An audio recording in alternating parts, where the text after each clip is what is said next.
Assalamualaikum warahmatullahi wabarakatuh. Hello everyone, how are you today? Hari ini kita akan belajar tentang perbedaan penggunaan have dan has, yang artinya adalah sudah ya dalam bahasa Inggris. Oke, like usual, pray first before studying. Bismillahirrahmanirrahim. Oke, penggunaan ini biasanya digunakan untuk present perfect tense. Oke ya, have ini adalah auxiliary verb atau kata kerja bantu, artinya adalah sudah. Sedangkan has ini sama-sama auxiliary verb, yaitu kata kerja bantu, artinya juga sama-sama sudah. Nanti yang membedakan adalah penggunaan subjeknya saja ya, kapan menggunakan have dan kapan menggunakan has. Oke, have versus has. Kita langsung saja masuk ke contohnya di sini. Ini yang pertama adalah yang have ini ya. Tadi artinya adalah sudah, tetapi harus ada formulanya ya. Karena have itu bisa berarti memiliki atau mempunyai.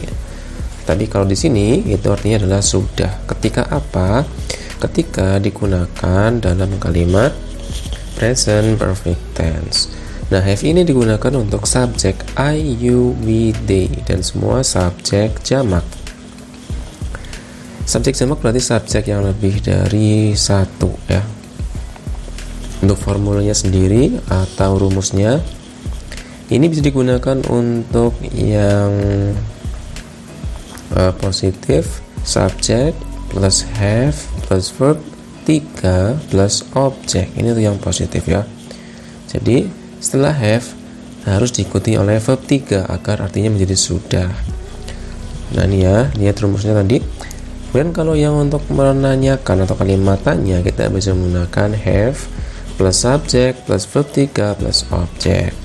Bedanya kalau tadi adalah plus, itu subjek di depan, kemudian diikuti oleh have plus verb 3. Sedangkan dalam kalimat tanya itu have dulu, baru subjek plus verb 3 plus objek. Nah, bagaimana contohnya? Kita lihat yang kolom sebelah kanan. I have been here for 3 hours. Saya sudah di sini selama 3 jam. I have been here for 3 hours. Jadi kalau kita mau bilang kita sudah ngapain, dia sudah ngapain, mereka sudah ngapain gitu ya. Jadi kita menggunakannya adalah have plus verb 3. Dan contoh berikutnya adalah you have eaten my fried rice. Kamu sudah makan nasi gorengku. You have eaten. Ingat ya, diikuti oleh verb 3. Ini kan makan, kalau makan kan eat ya. Kalau verb 1, kalau verb 2 ate, kalau verb 3 eaten. Contoh berikutnya, we have taken a bath. Kita sudah mandi. Have taken. Kemudian have they studied English? Sudahkah mereka belajar bahasa Inggris? Nah, ini untuk kalimat tanya ya. Jadi have dulu, diikuti subjeknya, kemudian diikuti oleh verb 3 dan langsung diikuti oleh objeknya dan bahasa Inggris ya. Dan contoh berikutnya, my brothers have told me. Saudaraku sudah memberitahu saya. Sampai sini paham ya? Jadi agar artinya menjadi have harus diikuti oleh verb 3. Have been, have eaten, have taken, dan sebagainya. Misalnya kita mau bilang saya sudah belajar bahasa Inggris, berarti I have studied English. Jadinya studied ya, verb 3. Oke, catatan. Jadi untuk kalimat tanya kita ubah posisi have, jadi berada di depan atau di awal kalimat. Yang terpenting adalah kita harus hafal verb 3-nya dalam bahasa Inggris nih ya. Ini yang terpenting, kita harus hafal verb 3. Kan ada verb 1, verb 2, verb 3 itu ya. Silakan dihafalkan. Oke, next. Kemudian kita langsung ke contoh yang has. Ini has artinya sama-sama sudah. Hanya penggunaannya ini untuk subjek she, he, it, dan subjek tunggal.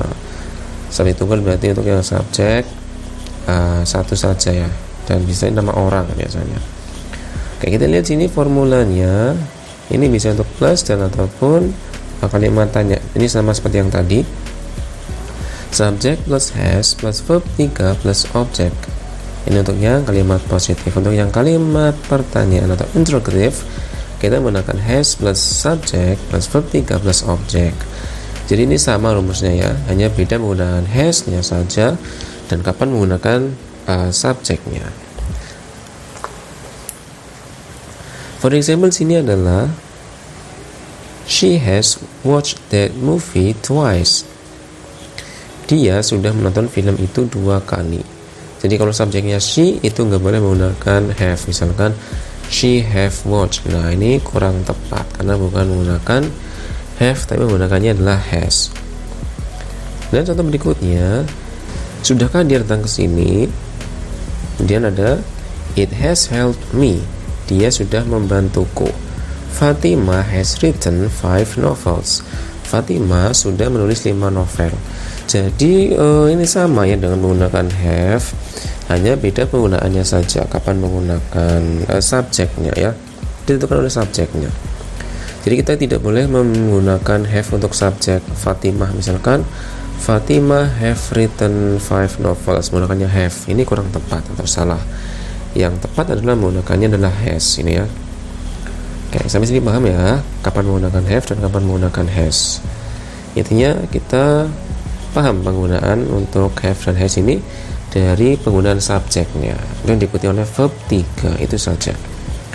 Catatan, jadi untuk kalimat tanya kita ubah posisi has itu berada di awal kalimat, sama seperti has tadi ya. Have dan has dalam konteks ini sama-sama artinya yaitu sudah, hanya beda penggunaan saja bergantung dari subjeknya. Dan yang terpenting adalah kita harus hafal verb 3 dalam bahasa Inggris. Ini yang paling penting, kita harus hafal verb 3-nya. Oke, perlu diketahui has dan have artinya bisa berubah jadi belum. Ketika apa? Ketika dalam kalimat negatif. Has dan have artinya berubah menjadi belum ketika digunakan dalam kalimat negatif. Berarti kita tadi yang positif dan interrogatif ya. Nah, sekarang yang negatif. Contohnya, the birds have flown. Burungnya sudah terbang. Kemudian kalau yang negatif, the birds have not flown. Burungnya belum terbang. Jadi menambahkan not saja di belakang have. Ini artinya jadi belum ya. Misalnya kita mau bilang saya sudah makan, berarti I have eaten. Kalau saya belum makan, berarti I have not eaten. Jadi itu saja. Kemudian contoh kedua, Diana has finished the homework. Diana sudah menyelesaikan PR-nya. Nah ini kalau yang artinya sudah, kalau artinya belum, nanti kita menggunakan not. Diana has not finished the homework. Diana belum menyelesaikan PR-nya. Kita menggunakan not saja ya, has not. Have not bisa disingkat haven't, sedangkan has not bisa disingkat hasn't. Jadi kita bisa menyingkatnya seperti itu ya. Kemudian perlu diketahui juga bahwa subjek jamak dan subjek tunggal itu berbeda. Bedanya apa? Ini diikuti oleh penggunaan has atau have ya, karena kita harus hafal subjek jamak dan subjek tunggal. Nah, subjek jamak adalah subjek yang lebih dari satu, kita menggunakannya have. Misalnya ini ya, my brothers, saudara laki-lakiku, berarti lebih dari satu. Our sister, saudara perempuan. Doni and Siska, ini kan ada 2 orang ya, ada Doni dan Siska. Kemudian the birds, berarti birds itu kan ada s-nya, berarti lebih dari satu. My father and my mother, berarti ini juga sama ya. My friends and I, ini sama. Jadi subjeknya jamak karena lebih dari satu. For example, my friend and I have gone to Bali. Temanku dan aku sudah pergi ke Bali. Dan untuk yang subjek tunggal, ini subjek yang hanya satu, berarti kita menggunakannya adalah has. Misalnya my mother berarti kan satu, Doni atau Susi atau my sister, his brother, my teacher, the driver dan sebagainya. Ini kan satu ya, jadi kita menggunakannya has. Nah, contoh atau example-nya, Susi has taught mathematics for 5 years. Susi sudah mengajar matematika selama 5 tahun. Susi has taught. Oke, ya ini perbedaan antara subjek jamak dan subjek tunggal. Silakan dipahami lagi. Dan kita masuk ke latihan. Ini menggunakannya have atau menggunakannya has. Kita perhatikan kalimat berikut. Number 1, Vira bla bla bla read that comic. Ini menggunakannya have atau has. 3 detik dari sekarang. Oke, kita lihat sini ada subjek tunggal, maka menggunakannya adalah has karena Vira itu subjek tunggal. Maka yang benar adalah Vira has read that comic. Vira sudah membaca komik itu. Menggunakannya has, ingat ya. Number 2, bla bla bla you cook for me. Have or has. 3 detik dari sekarang. Jadi di sini ada subjek you, maka menggunakannya adalah have ya tadi ya. Jadi kita menggunakannya have you cook for me? Sudahkah kamu masak untukku? Nah, menggunakannya have. Number 3, Andri and Indra bla bla bla bought newspaper. Ini have atau has. 3 detik dari sekarang. Di sini ada subjek jamak ya, ada Andri dan ada Indra. Ini kan 2 orang, maka menjadi subjek jamak. Maka menggunakannya have. Kalimatnya menjadi Andri and Indra have bought newspaper. Andri dan Indra sudah membeli koran. Oke, latihan berikutnya ini true or false, benar atau salah. Silakan perhatikan untuk kalimatnya. Number 1, they has closed the window. True or false? 3 detik dari sekarang.